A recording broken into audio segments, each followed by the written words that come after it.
तो हाथरस से आप ये खास बुलेटिन देख रहे हैं जिसमें हम आपको बता रहे हैं कि किस तरह से इस वक्त हाथरस में राजनीति हो रही है। इस वक्त आपको ताज़ा अपडेट ये बताते हैं कि चंद्रशेखर आज़ाद जो भीम आर्मी के चीफ है, साथ ही साथ उन्होंने आज़ाद समाज पार्टी जो बनाई है, वो इस वक्त पीड़िता के घर पर मौजूद है, उनके परिवार से मुलाकात कर रहे हैं। और इस बीच आपको बताएं कि मेरे सहयोगी कुमार सोनू उनके घर पर है, साथ ही साथ दीक्षा और आनंद पांडे भी मेरे साथ जुड़े हैं। दीक्षा, आपके पास ताज़ा अपडेट फिलहाल क्या है?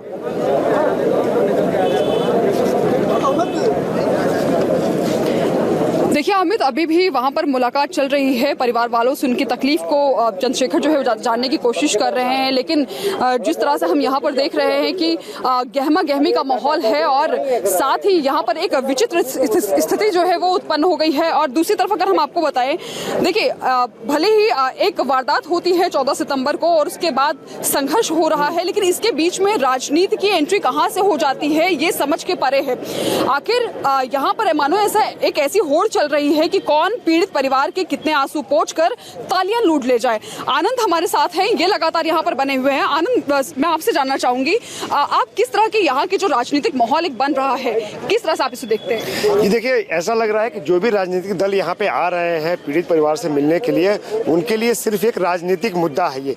और यही वजह है कि हर राजनीतिक दल के नेता यहाँ पे आ रहे हैं, पीड़ित परिवार से उनकी आपबीती सुन रहे हैं, उसके बाद फिर वो चले जा रहे हैं। अगर उनको वाकई इसमें इंसाफ चाहिए होता तो यहाँ पे न प्रदर्शन होता, न प्रोटेस्ट होता, बल्कि जी आनंद, सीबीआई यही है कि यहाँ पर सिर्फ राजनीति हो रही है। नाम लिया जा रहा है पीड़िता के परिवार से मिलने का, उनके साथ संवेदना जताने का, लेकिन हो क्या रहा है, राजनीति हो रही है। सुबह से लगातार हमने देखा है जिस तरह से नेताओं का काफिला अंदर गया है। इस पर पूरे एक डिटेल रिपोर्ट है, तो आप समझ पाएंगे कि नाम है पीड़िता के परिवार का, लेकिन हो रही है सिर्फ और सिर्फ राजनीति।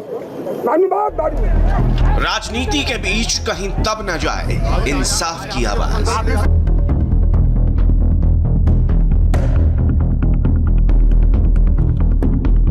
नेताओं के हाथरस टूर के बीच हल्की न पड़े पीड़ित परिवार की गुहार। हाथरस कांड में पुलिस की परेड के बाद अब पीड़ित परिवार के घर पॉलिटिकल पार्टीज की परेड जारी है। कल कांग्रेस महासचिव प्रियंका गांधी और राहुल गांधी हाथरस पहुंचे, पीड़ित परिवार से मुलाकात की।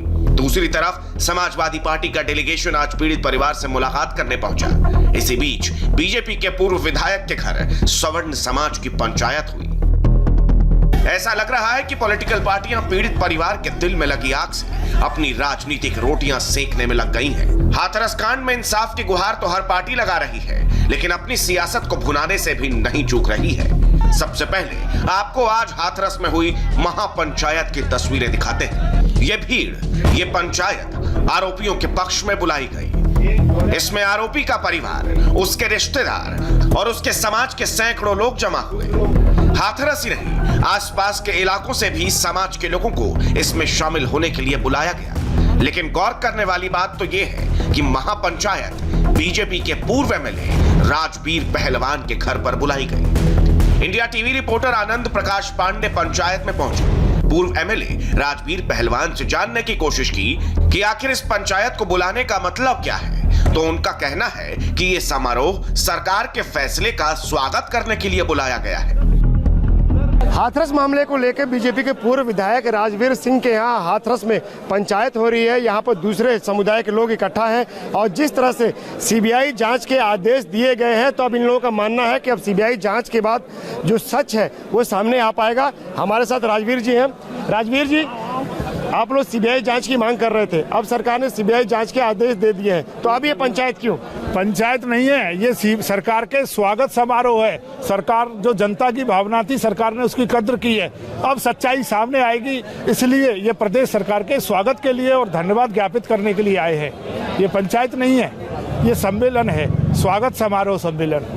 लेकिन आरोप लग रहा है कि इस मामले को जातीय रंग देने की कोशिश की जा रही है। केवल और केवल राजनीतिक दल के लोग जातीय रंग देना चाहते हैं।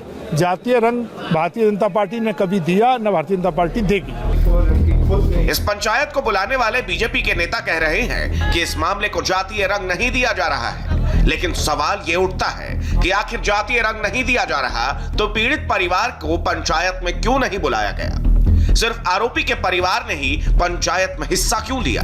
पीड़ित का परिवार लगातार आरोप लगा रहा है कि उनके ऊपर आरोपियों के समाज ने दबाव बनाया है। उन्हें धमकी दी जा रही है, लेकिन राजवीर पहलवान इस आरोप को भी नकार रहे हैं।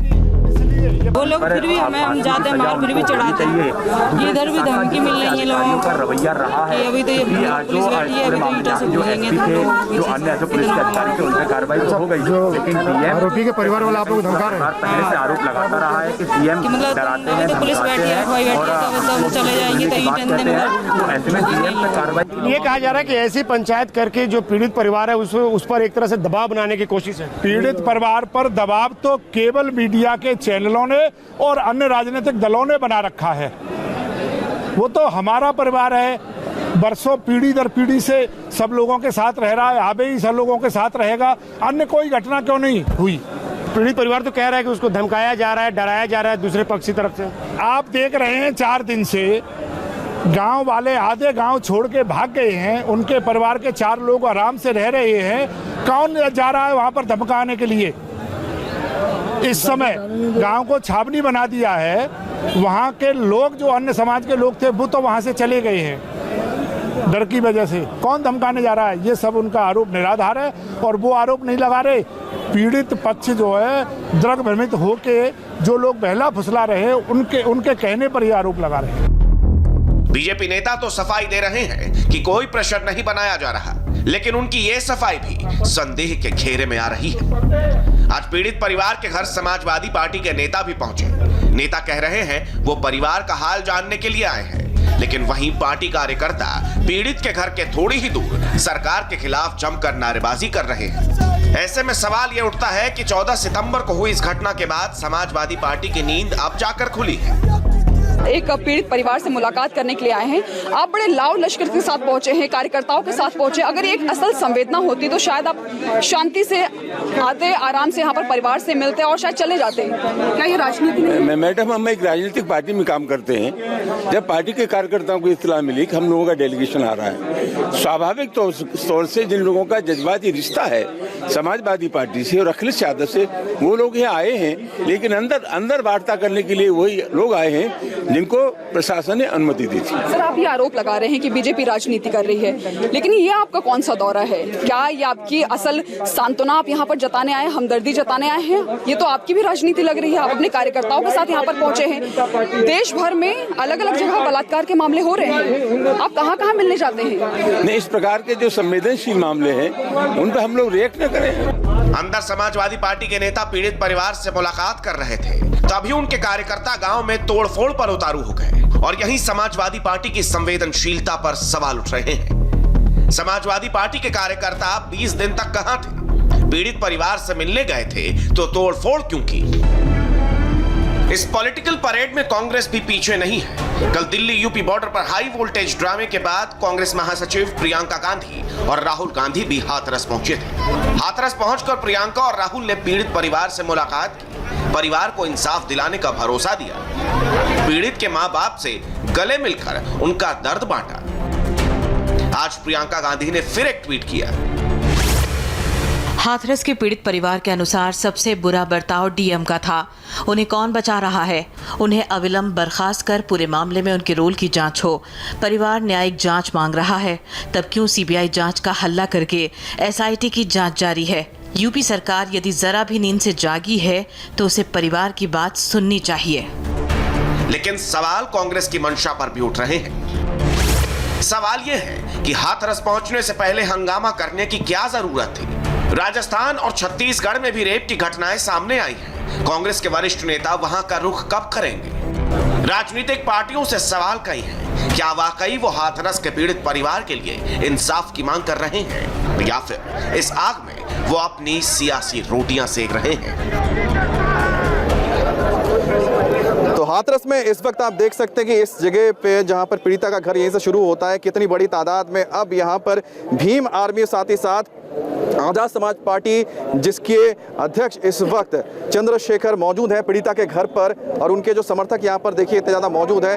और यहाँ पर आपको हम लगातार यही बता रहे हैं कि देखिए सुबह से कल से जो यहाँ पर राजनीति की एक तरह से जो नई पिकनिक शुरू हो गई ना, राजनीति को लेकर जो पिकनिक करने पहुँच रहे हैं, भरे पड़े हैं यहाँ पर। देखिए इतने लोगों की यहाँ पर जरूरत नहीं है, अंदर उनके नेता पहुँच चुके हैं मिलने के लिए परिवार के साथ, लेकिन यहाँ पर सिर्फ राजनीति हो रही है। और यही वजह है कि इतनी बड़ी तादाद में सुबह से समाजवादी पार्टी, फिर आरएलडी, अब आप देख सकते हैं कि भीम आर्मी और तमाम उनके जो समर्थक समर्थक यहाँ पर मौजूद हैं।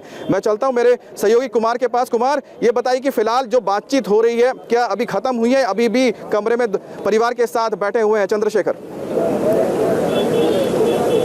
देखिए नहीं, 30 मिनट से इस कमरे के अंदर मीटिंग चल रही है, दरवाजा बंद है, परिवार के तमाम सदस्य बैठे हैं। खुद जो भीम आर्मी के चीफ हैं चंद्रशेखर, वो अंदर मौजूद हैं, परिवार के सदस्यों से बातचीत कर रहे हैं। और चंद्रशेखर का ये कहना है कि वो पहले तो परिवार का दर्द बांटने आए और बाद बाहर आकर बात जो है मीडिया से भी करेंगे। लेकिन फिलहाल आधे घंटे से ये मुलाकात चल रही है। इससे पहले प्रियंका गांधी, राहुल गांधी आकर गए, उसके बाद सपा के नेता यहाँ पर पहुंचे, उसके बाद आइडवा का डेलीगेशन पहुंचा, कम्युनिस्ट पार्टी का वुमेन विंग है, उसके बाद राष्ट्रीय लोकदल के जयंत चौधरी जो हैं, जो चौधरी अजीत सिंह के बेटे हैं, वो यहाँ पर पहुंचे थे। और पिछली बार उन्होंने मथुरा से चुनाव जब वो हार भी गए थे, तो उसके बाद यहाँ पर अब पहुंचे। तो फिलहाल अभी चंद्रशेखर की मीटिंग जो है परिवार के सदस्यों से अंदर चल रही है, जिसमें चंद्र की मीटिंग चल रही है। अभी भी 30 मिनट हो चुके हैं। सोनू जो अंदर है, आप नजर बनाए रखिए।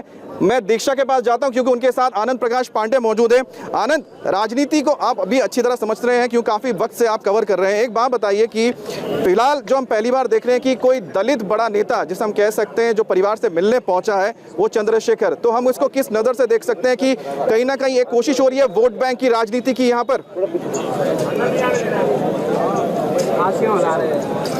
बिल्कुल, बहुत समय से कोशिश की जा रही थी भीम आर्मी चीफ की तरफ से कि यूपी में अपना जो संगठन है उसको बड़ा किया जाए। उन्होंने एक नई पॉलिटिकल पार्टी भी बनाई, आज़ाद समाज पार्टी।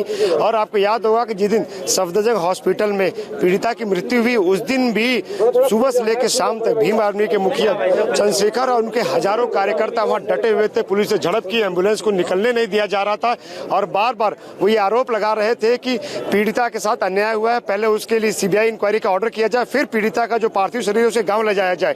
और आज यहाँ पर भीम आर्मी के मुखिया खुद पहुंचे हैं, अपने समर्थकों के साथ पहुंचे हैं और पीड़ित परिवार से उनका हाल जानने के लिए पहुंचे हैं और क्या क्या उनके साथ हुआ वो सब उनसे एक बार फिर सुनना चाहते हैं। हालांकि वो पीड़िता के पिता से और उसके भाई से दिल्ली में ही मुलाकात कर चुके हैं, लेकिन उनको लगा कि यहाँ पे एक बार आना चाहिए, क्योंकि तमाम पॉलिटिकल पार्टीज के नेता यहाँ पे आ रहे हैं, तो उनको लगा कि वो कैसे पीछे छूट जाए, लिया जाए। वो भी आज यहाँ पर आए, उनको भी अपनी राजनीति करनी है, उन्होंने नई पॉलिटिकल पार्टी बनाई है और ऐसे में उनको लगा कि ये मौका मुफीद है। लिहाजा अगर कांग्रेस पार्टी के नेता यहाँ आ चुके हैं, राहुल गांधी और प्रियंका गांधी आ चुके हैं, समाजवादी पार्टी का डेलीगेशन आ चुका है, आरएलडी का डेलीगेशन आ चुका है, तो भीम आर्मी फिर कैसे पीछे रह जाए। और यही वजह है कि चंद्रशेखर आजाद भी यहाँ पर पहुंचे हैं अपनी राजनीतिक रोटियां सेकने के लिए। बिल्कुल आनंद, यहाँ पर हर कोई पार्टी कोशिश कर रहा है कि किस तरह से वोट बैंक जो वोट बैंक है अपनी तरफ किया जाए और एक के बाद एक नेता उसी लिए पहुंच रहे हैं, क्योंकि अगर वाकई में सिर्फ परिवार के साथ संवेदना व्यक्त करनी थी तो चंद नेता अंदर जा सकते थे, आ सकते थे। यहाँ पर जो सुबह से जो मजमा लग रहा है वो देखने को नहीं मिलता। लेकिन आपको बताते हैं कि जो राजनीति हो रही है, एक राजनीति का जो अखाड़ा बना है वो बिहार, जहां पर चुनाव होने जा रहे हैं और चुनाव से ठीक पहले एक बड़ी खबर ये आ रही है कि एलजेपी के जो अध्यक्ष हैं चिराग पासवान, उन्होंने कहा है कि वो नीतीश कुमार के नेतृत्व में चुनाव नहीं लड़ना चाहते हैं। इस बड़ी खबर पर आपको तमाम जो अपडेट्स हैं और पूरी खबर आपको बताएंगे मेरे सहयोगी पंकज भार्गव। इस छोटे से ब्रेक के बाद बने रहिए इंडिया टीवी के साथ।